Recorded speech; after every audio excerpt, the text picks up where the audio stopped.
ডাকসুর সাবেক ভিপি ও গণ অধিকার পরিষদের সভাপতি নুরুল হক নূর সাম্প্রতিক কোটা সংস্কার আন্দোলনের সমন্বয়কারীদের অত্যন্ত সুকৌশলে পরিচালিত করেছেন। আড়ালে থেকে তিনি সব কর্মকাণ্ডে সহযোগিতা করেছেন। কোটা আন্দোলনে উস্কানি দিয়েছেন এমন তথ্যের ভিত্তিতে নূরকে আটক করে পুলিশ। ডিবির একাধিক দায়িত্বশীল কর্মকর্তা জানিয়েছেন 2018 সালের কোটা আন্দোলনের অভিজ্ঞতা রয়েছে নূরের। এবারের এই কোটা আন্দোলনে পেছন থেকে সমন্বয়কারীদের সঙ্গে যোগাযোগ রেখেছিলেন তিনি। শুধু তাই নয়, কোটা আন্দোলন সফল করার জন্য মধ্যপ্রাচ্যের একাধিক দেশ থেকে তিনি মোটা অঙ্কের টাকা দেশে এনেছিলেন।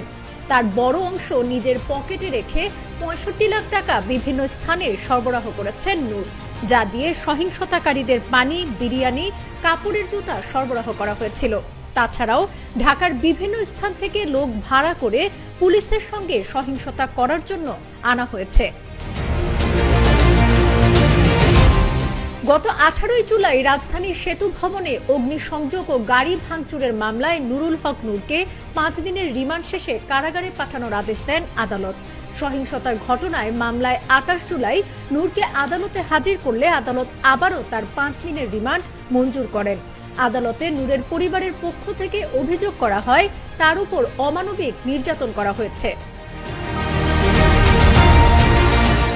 রবিবার ঢাকা মহানগর পুলিশের অতিরিক্ত কমিশনার ডিবি মোহাম্মদ হারুনুর রশিদ জানান, কোটা সংস্কার আন্দোলনে নূর বিভিন্ন স্থানে টাকা লেনদেন করেছে বলে তথ্য পাওয়া গেছে। এর সঙ্গে যারা জড়িত তাদেরও আইনের আওতায় আনা হবে।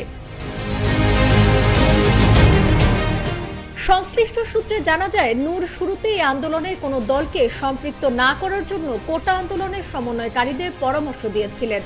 কোটা আন্দোলনের যে বিভিন্ন কর্মসূচি দেওয়া হয়েছিল সেগুলো সমন্বয়কারীরা তার সঙ্গে পরামর্শ করেই দিয়েছিলেন বলে জানিয়েছেন। তিনি সমন্বয়কারীদের আশ্বাস দিয়েছিলেন যে আন্দোলন যখন সফলতার দ্বার প্রান্তে যাবে তখন তার দলসহ অন্যান্য বিরোধী দলকে সম্পৃক্ত করা হবে। এই দায়িত্ব তিনি নিজেই নিয়েছিলেন। এরই অংশ হিসেবে বিরোধী দলের এক ঊর্ধ্বতন নেতার উত্তরার বাসায় নূর গত 13 জুলাই রাতে বৈঠক করেছেন। ওই বৈঠকে সাম্প্রতিক সহিংসতায় গ্রেপ্তার হওয়া লক্ষ্মীপুর জেলার এক সাবেক এমপিও উপস্থিত ছিলেন। সাবরিনা কাজী, কালের কণ্ঠ।